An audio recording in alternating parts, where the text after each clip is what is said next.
Hello everybody, I'm Star Raptor. Welcome back for another episode of This Week in Star Wars Canon. Every week I talk about everything new in the Star Wars universe that ties back into the films. This could be anything such as TV series, the novels, the comics, and the video games. But this week I first want to get started by talking about the latest episode of Star Wars Rebels.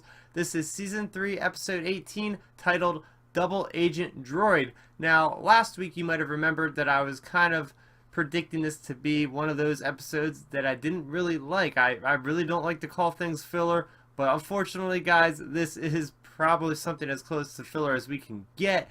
So I just want to preface saying that, yes, this is an excellent idea. You know, to have the droids as being the downfall, of Chopper specifically being the downfall of how Thrawn finds the rebel base. So I'm going to just give you a bit of a summary of the story. So basically it's, you know, they get the droids to go to this base to get the key cards to basically get to Lothal to try to take it back. So Chopper as well as Wedge and AP5, they go on this secret mission to infiltrate this Imperial base, and they get the codes, but unfortunately Chopper gets hacked sort of, and then he becomes kind of evil.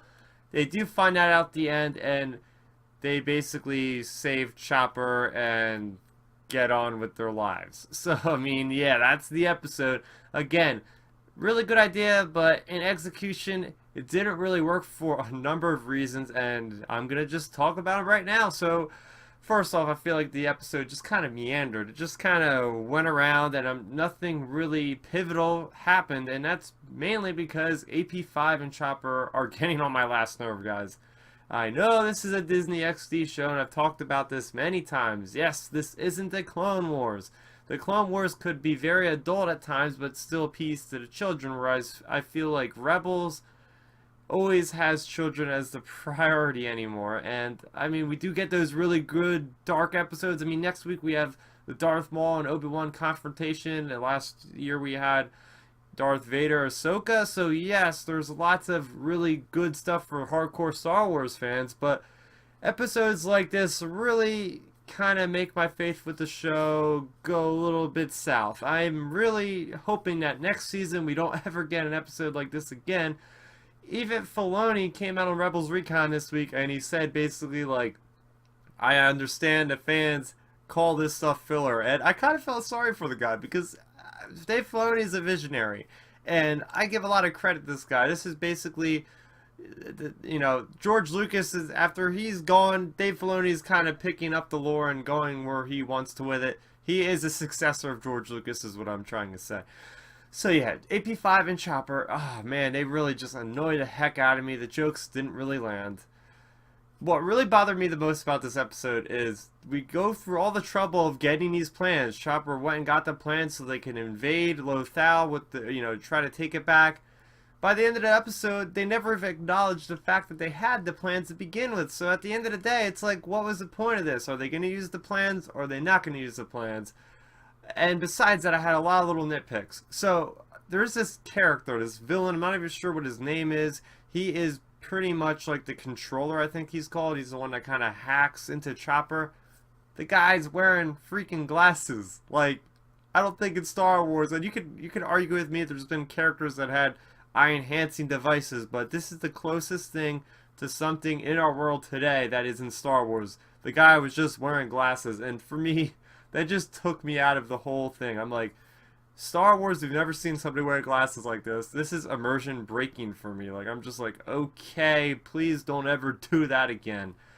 Another thing that's really immersion breaking for me, guys, is AP5 singing. I mean, what the hell? He goes and he flies in space. He got these, like, pink things, like it's psychedelic, and he starts singing. And earlier on in the episode, he's kind of singing. I'm like, no, you don't do that with Star Wars, guys. I mean, yes, we have the song at Return of the Jedi, at the end of Return of the Jedi. That's something completely different. I mean, this character was just straight up singing by himself, and it's just like, when did Star Wars become a musical? Never again. I mean, you just don't cross that line with Star Wars. Another thing I really didn't understand is how Chopper was able to be programmed and program some kind of electrical current to destroy the little frigate he was basically being controlled from.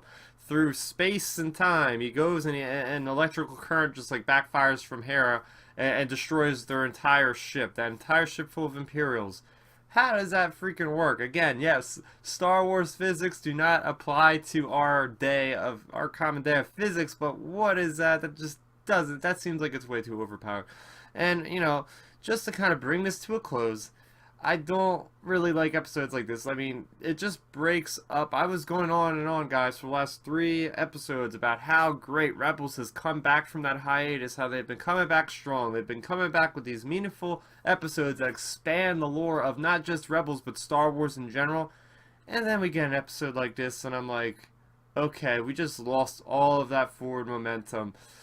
Yes, we're going to have 2 more episodes of Rebels left, and I understand they like to throw these very light-hearted episodes before we get to the very heavy stuff, but with that being said, I just would like more consistency. I mean, I don't care, like, about these, yeah, I'm just speaking for myself, but I don't care about the episodes like this. I hope with Season 4, because it did get renewed, yay, we just don't have episodes like this anymore, but that's going to do it for what I thought of this episode of Rebels, but I really want to know what you guys thought. Did you dislike the episode as much as I did?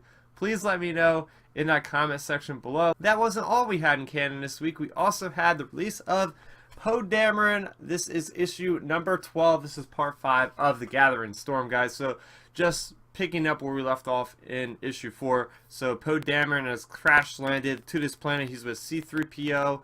The one droid that was his mission that supposedly has the whereabouts of Snoke, as well as BB-8. So this mission, this issue is basically a lot about running from the enemy. So we have Terex and his gang of the rank gang, and they're going to go get him, and it's all about Poe Dameron basically just running away, and at the end, and they go into a cave system, and C-3PO has some heroics in this one, as well as BB-8, and by the end of this issue, it's basically like, oh, there goes the Resistance, and the Resistance is coming in to save the day with Snap Wexley.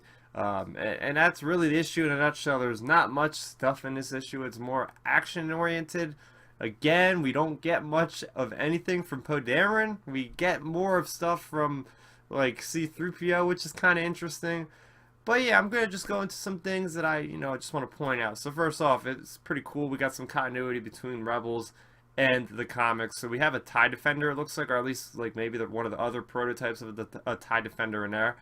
Also, if you look very closely in one of the panels, it almost looks like Agent Callus's helmet is sitting there on the shelf. So that's kind of interesting. The major point I want to talk about with this issue is just the relationship between Poe Dameron and C-3PO. I mean, always in Star Wars, no matter if you look at like Rebels or Clone Wars or the films, C-3PO is always that character, and you know, he's that character that annoys everybody. No one really pays him any mind.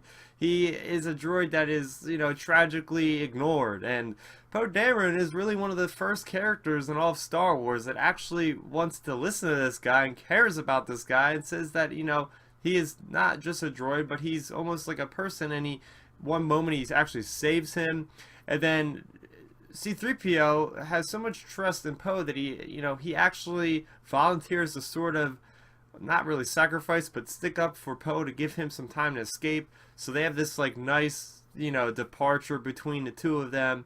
And then what I really liked is when C-3PO, he actually bought Poe some time to run away by basically saying something to these sentient bat creatures that come down and attack Agent Terex's men to kind of hold them off for a little bit. So yeah, C-3PO, man, in this issue, he really kicked some serious ass. I mean, well, not really legitimately kick ass, but he was very brave. Another droid that I really liked is BB-8. BB-8, he's been kind of taking the back seat for most of this series, but we finally did see him do something kind of interesting. He was using his like cable to kind of grappling hook around. At one point, he actually like took out a stalagmite which dropped and killed somebody. That was really cool. So yeah, just this issue is all about the droids in my opinion. I'm very interested to see the next issue with Agent Terex's fleet versus the Resistance fleet. We're finally going to see one of those like full-fledged sort of battles. But very, very cool issue. If you guys have been reading Poe Dameron or any of the comics, I want to know about it. please let me know in that comment section below. And the last thing I want to talk about this week is the official news that we are getting a second Darth Vader run of comics. This is going to take place directly after Revenge of the Sith. I mean, they described it as taking place like the second after Vader basically is standing on the bridge with Palpatine overlooking the construction of the first Death Star. So this is going to fill in that gap there, and this is going to be an ongoing series. So it's going to be about the first arc. They said is specifically about the construction of Darth Vader's iconic red lightsaber.